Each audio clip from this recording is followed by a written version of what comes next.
राजकारणामध्ये कुठल्याही पक्षाची प्रतिमा किती महत्त्वाची असते याची प्रचिती यायला आता सुरुवात झाली आहे।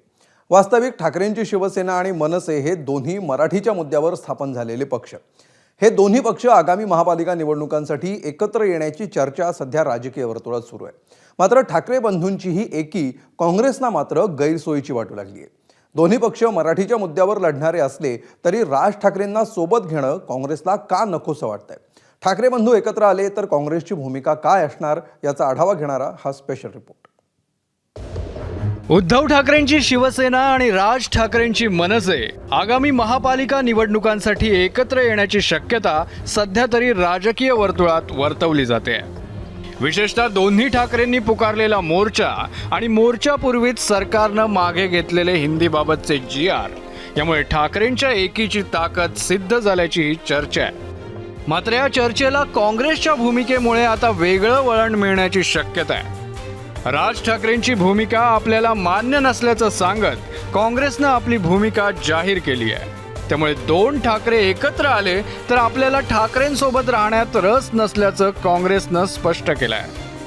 नहीं, राज ठाकरे से का जो बयान है, उनका स्टैंड है, वो हम बिल्कुल सहमत नहीं है। नॉर्थर्न इंडिया और साउथर्न इंडिया कुछ भी नहीं है, भारत एक है। और उत्तर भारतीयों को कांग्रेस पार्टी ने बहुत सारा मजबूत किया है, अवसर दिया है। कांग्रेस हमारे विचारधारा के लेके चलेगा। अगर राज ठाकरे उनके साथ आते तो देखेंगे अभी तो तय नहीं है ना, जाएगा या नहीं जाएगा। काँग्रेसचे राज्यातले नेते मात्र ठाकरे बंधूंच्या एकीकरणावर किंवा राज ठाकरेंच्या भूमिकेवर थेट टीका करणं टाळत असल्याचं दिसतंय। मात्र राज ठाकरेंसोबत निवडणूक लढवणं शक्य नसल्याची भाषा राज्यातील नेत्यांच्याही तोंडी येऊ लागली आहे। दोघं भाऊ एक होत असतील तर त्याचं स्वागतच केलं पाहिजे। पण दुसरा महत्त्वाचा विषय की आम्ही नरेंद्र मोदी नाही, आम्ही अमित शहा नाही की दुसऱ्याचे घरं तोडायला जाणार। त्यामुळे ते दोघं भाऊ एकत्रित येत असतील तर त्याचं आम्ही स्वागतच करू। या सगळ्या निवडणुका स्थानिक कार्यकर्ते, स्थानिक नेते या सगळ्यांसोबत विचार विमर्श करूनच त्याचा निर्णय आम्ही लोक घेणार आहोत। त्यांच्या राज ठाकरे आणि आम्ही लढणार की नाही लढणार हा विषय आज नाही आहे, त्याच्यामुळे मी त्या प्रश्नाचं उत्तर आत्ता देणं काही बरोबर नाही आहे। ठाकरे बंधूंच्या एकत्रीकरणाची चर्चा गेल्या 2 महिन्यांपासून सुरू आहे। आतापर्यंत या चर्चेबाबत काँग्रेसनं कधीच नकारात्मक प्रतिक्रिया दिलेली नव्हती। मात्र पहिलीपासून हिंदी शिकवण्याच्या मुद्द्यावरून दोन्ही ठाकरे अधिक जवळ येत असल्याचं दिसल्यानंतर काँग्रेसनं राज ठाकरेंपासून अंतर राखायला सुरुवात केल्याचं चित्र आहे। येत्या 5 तारखेला दोन्ही ठाकरे बंधू विजय मेळाव्यात एकत्र येणार आहेत। त्यानंतर 2 दिवसांनी होणाऱ्या काँग्रेसच्या बैठकीत आघाडीबाबतचं धोरण ठरवण्यात येणार आहे। मुंबई कॉरपोरेशन के चुनाव के लिए क्या स्टैंड लेगा उसके बारे में 7 तारीख पॉलिटिकल अफेयर्स कमेटी का मीटिंग मुंबई में बुलाया है। कार्यकर्ता चाहते हैं कि हर जगह पे अपने अपने कैंडिडेट्स को लगाने का, क्योंकि ये तो पार्टी वर्कर का चुनाव है, स्थानीय लेवल पे है।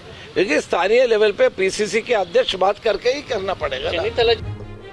गेल्या वर्षी झालेल्या लोकसभा निवडणुकीत काँग्रेस सोबत महाविकास आघाडीत असणाऱ्या उद्धव ठाकरेंना मुस्लिम मतांचा फायदा झाल्याचं चित्र होतं। राज ठाकरेंनी गेल्या काही वर्षात हिंदुत्ववादी भूमिका घेतली आहे। माहीमच्या समुद्रातील अनधिकृत मजार हटवणं, मशिदीवरील भोंगे उतरवणं असे विषय अजेंड्यावर घेतले। तर उद्धव ठाकरेंना लोकसभा निवडणुकीत मोठ्या प्रमाणावर मुस्लिम मतं मिळाली। मुंबईतील भायखळा, मुंबादेवी, अणुशक्तीनगर, मानखुर्द, कुर्ला, चांदिवली आणि मालाड मालवणी या भागातील मुस्लिम मतं मोठ्या प्रमाणात ठाकरेंच्या शिवसेनेकडे वळली होती। राज ठाकरेंमुळे ही मतं दूर जाण्याची काँग्रेसला भीती वाटत असल्याची चर्चा आहे। येत्या 5 जुलैला मराठी प्रेमींच्या विजयोत्सवाच्या निमित्तानं ठाकरे बंधू एकाच व्यासपीठावर येणार आहेत। मात्र या जल्लोषासोबत मुंबई महापालिका निवडणुकांची आगामी गणितं देखील या निमित्तानं मांडली जाण्याची शक्यता आहे। त्यामुळे आता 5 तारखेला नेमकं काय घडतं यावर 7 तारखेचा काँग्रेसचा निर्णय अवलंबून असेल एवढं मात्र नक्की। ब्युरो रिपोर्ट, ABP माझा। ABP माझा, उघडा डोळे बघा नीट।